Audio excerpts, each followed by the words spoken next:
Ma chi sarà? Io non capisco.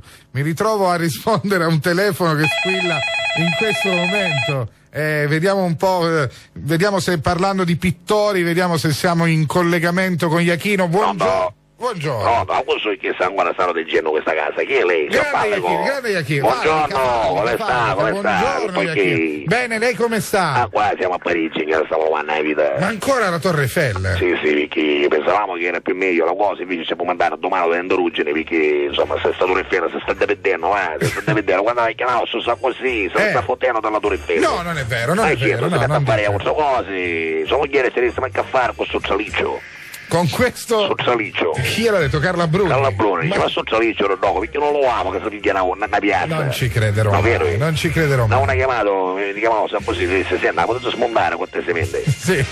Sì, Orazio, prendo una chiama al cricchetto. A cricchetto? Certo, perché a questo tornerrero, capivo, ma tracchi, che cagava un papaiato, deve non cadere mano. Ma devi girare sempre, poi devi girare sempre. Invece con la chiave a cricchetto viene facile. Esatto, il problema è che se stavamo cominciando a risultare. Da quanto sono i bulloni? Guarda che sono 14. Come da 14? 17, sono 2 misure. Non può essere. Ma non è possibile, la Torre Eiffel con i dati da 17. Sì. Ma nella Vespa io avevo i dati da 17. Sì, la Torre Eiffel chi è fatta? La nostra maniera. I dati chi sono? Sì, ma insomma, la portata deve essere differente. Comunque stavamo sbagliando a farla, che stavamo smontando risulta. E quindi cadeva tutto. Cascava, se trovavamo un pilone cascava. E ora stiamo facendo che la smontiamo da sopra. Sì, però siccome dobbiamo salire sempre all'ultimo piano, era che morria l'ascensore qua senza chi soldi perché ne fanno pagare, capito? Questo sa così e che per chiuso non si c'è chi. Ho ci capito. Fa pagare. Quindi vi fa pagare Sarkozy per l'ascensore. E allora noi ci chiamiamo a bere, no? E quindi ci state un po' di tempo. Morire, infatti alle 6 la mattina io 9 stiamo già sopra. Alle 9? Certo, ne fermavo perché poi Orazio fa un caffè, arrivato al primo piano, lui fa il caffè, porta il suo fornellino. Sì? Fornellino elettrico? No, vuole elettrico, no. A gas. A gas stampata a cuccarini. A gas? A gas, certo. A gas? Sì. Gas? C'era quel se. E come ripariamo cucine a gas? Ecco, perfetto, va bene. È quello. E quindi ci fermiamo al primo piano e pigliamo caffè. Poi arrivato al secondo piano facciamo lo spuntino. Perché c'è la colazione, quella giusta. Sì, e cosa, con che cosa? Ma abbiamo un po' di panelle, stigliole, cose comprate. Che abbiamo fatto un lavoro a Palermo e ci siamo comprati 120 kg di panelle. Come si suol dire, avanzare un po'. Avanzare un poco, e infatti qua a Parigi stanno mangiando tutte panelle. Panelle. Le panelle. Infatti forse ci facciamo un negozio qua sulla Torre Eiffel, dopo che finiamo di tingerla, ci mettiamo un panellaro sulla Torre Eiffel. Panellaro sulla Torre Eiffel. Tanto sai, la tag è quella, Parigi, Palermo, uguale, stessa cosa. Che cosa cambia, non è gerente. Ma poi sono tutti alti uguali lì. Sì, tutti stessi. Parigi. Sono tutte Parigi. No, vero. Senta, ma e poi quindi alle 9 riuscite ad arrivare sopra e cominciate a. Adesso 9:30 siamo sulla punta, diciamo, no? Sì. Facciamo andare via un po' di gente, certo. Che siccome non se ne vogliono andare, noi che facciamo? Pigliamo a Sandro che ci faccio tutti i puntini andare a faccia rossa con colore. La gente si guarda che è un mobillo e si allontana. Vabbè, dobbiamo cominciare a smontare, capito? Ho capito. Senta, ma oggi avete già pranzato o dovete ancora pranzare? Ora stiamo cucinando, Orazio sta preparando. Che cosa facciamo le lasagne. Lasagne, perché la sai che non ne mangiamo a ragù, certo. Ovviamente un ragù sta a fanno ora. Siccome manca la foglia dell'oro, che io ci metto la foglia da tavola, abbiamo mandato a Sandro un attimo, è sceso un momento. Ho capito. Quando tempo che scino, tempo che chiana, questi quattro mangiamo. Mi saprebbe dare la ricetta del ragù? Ci mancherebbe altro. Orazio, ce la posso dare o è segreta? Mi ha detto che lei ce la posso dare. Se era cristiano no, perché chi lo mangia sempre quasi in bianco. No, è vero, ha ragione, ha perfettamente ragione. Dunque, si prende, che c'è una musica della ricetta pure? Dovrei cercare. Ne mettiamo. Vediamo cosa c'ha lei. Vediamo cosa c'è dall'altra. Ti piace questa? Ma insomma. Ci pare una minchiata? È un po'. Vedremo se ce n'è un'altra. No, non lo so, faccia lei. Questa mi piace. Questa è già un po' meglio, mi va meglio. A un certo punto.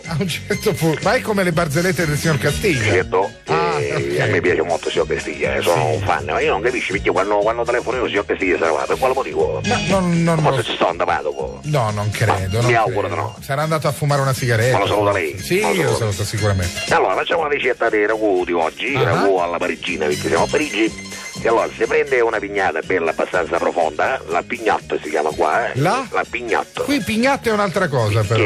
È tipo i mattoni. No, in Italia invece è pignatto proprio perché si chiama pignata, così in pignat, francese pignata. La pignata. Si mette un filo di olio di oliva e che sa vergine, sì. È difficile oggi trovare cose vergini per bere, però l'olio ancora si trova. Ancora l'olio, esatto. Sì. E allora lei che fa? Ci mette un poco di carota, un poco di cipollina, quella giusta, laccia, non può mancare, ci mancherebbe altro sempre. Dopodiché, mentre fai il soffritto di questa cosa che se la fa rosolare, ci mette anche il capuliato, le capuliato. Di che? Le capuliato se è misto di maiale e di manzo e meglio, capisci? Vederlo e maiale insieme è più bello perché c'è il dorasso che poi resta bello che si scioglie, no?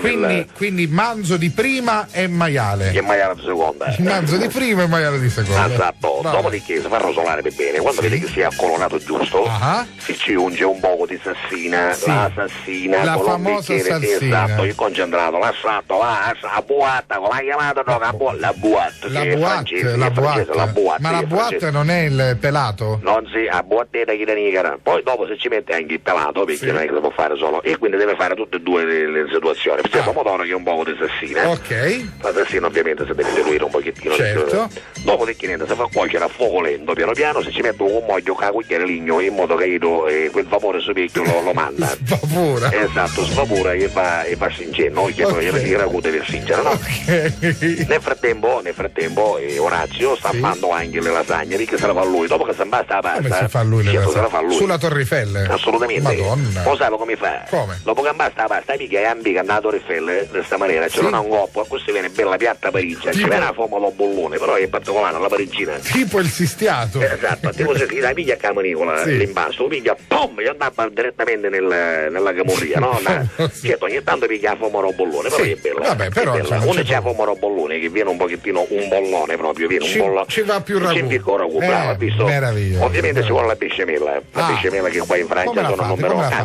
La besciamella. Latte e farina e latte, farina e latte. Sì, ma lì sulla Torre Eiffel come fa? Col forno. Non manca niente, perché no, qua sulla Torre Eiffel abbiamo il fornellino per il caffè, che lo portiamo rappresso oggi, domani ci fermiamo a un piano. Sì. No, sopra c'è una cucina montata, una componibile con la cuccarina stampata in due friggideri. Con la cuccarini. Certo, se no non può cucinare. Esageriamo allora. E poi insomma basta, uno ci mette anche un po' di vino bianco nel ragù ogni tanto, quando fai il rosolare ci metti il vino bianco, quando c'è ancora il capoleato senza salsa. Si fa sfumare. Vabbè, ci è piaciuta questa cosa. Mi piace. Orazio. E allora che fa? Perché non ci viene in studio qualche volta che la facciamo dire da lei? Ma guardi, con grande piacere. Ma lei ci piace, lo so, da mangia, sì. Beh, vagamente, ogni tanto. Anzi, magari qualche giorno ci scambieremo un po' di ricette. Ma ringrazio. Guardi, signor Iachino, lei è veramente un DJ meraviglioso. Sì, spieghiamolo però, Iachino DJ, perché decorazioni Iachino. Decorazioni Iachino. Grazie, la saluto Orazio. Grazie Sandro, grazie Orazio, grazie Iachino, grazie.